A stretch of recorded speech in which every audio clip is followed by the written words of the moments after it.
దీపక్ బాబు తిన్న చెప్పు దెబ్బలకి బెల్ట్ దెబ్బలకి రాధికే కారణం కదా అత్తయ్య.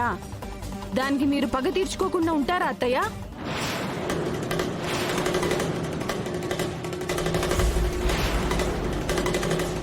నిజం చెప్పండి.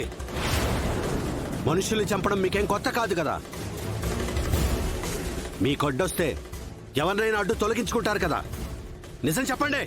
తమ్ముడు, అదంతా అప్పుడు తమ్ముడు. ఇప్పుడు మేము మారిపోయాం. బుద్ధిగా ఇంట్లోనే ఉంటున్నాం.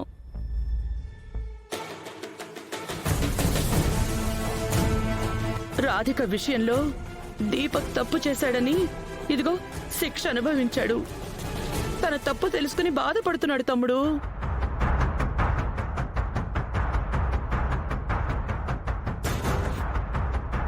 అయినా మీరు కొట్టిన కొట్టుడికి రూమ్ దాటి బయటికే వెళ్ళలేకపోతున్నాను. అలాంటిది ఇల్లు దాటి నేనెలా రాధికని చంపుతాను మావయ్య?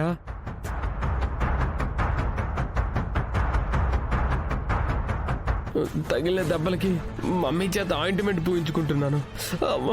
అయ్యో దీపక్, అసలే నీ ఒళ్ళంతా హూనం అయిపోయింది. రా, ఇలా కూర్చో. మెల్లగా, జాగ్రత్త. రాధికని మీరే చంపారు, కానీ మీరే చంపారు అనడానికి మా దగ్గర ఎలాంటి ప్రూఫ్ లేదు.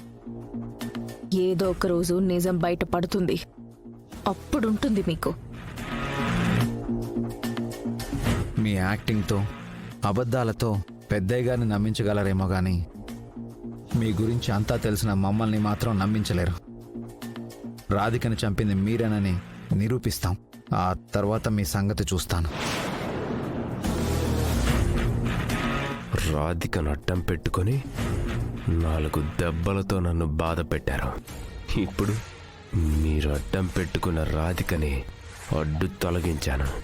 నన్ను దెబ్బ కొట్టిన మిమ్మల్ని చావు దెబ్బ కొట్టాను.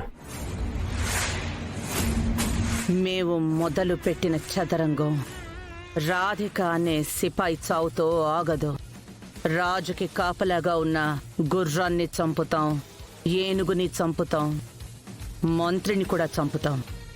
ఆఖరిగా రాజుని కూడా చంపి ఈ చదరంగంలో తిరుగులేని విజయాన్ని సాధిస్తాం. అంతవరకు నేను నిద్ర కూడా పోను. సీఎం గారి విషయంలో రోడ్డెక్కిన రాధిక రోడ్డు మీదనే అతి దారుణంగా హత్యకు గురవడంతో అనేక అనుమానాలు తలెత్తుతున్నాయి. అన్నయ్య, చంపింది ఎవరో తెలియకపోతే ప్రజలు మన మీద అనుమానపడతారేమో అన్నయ్య.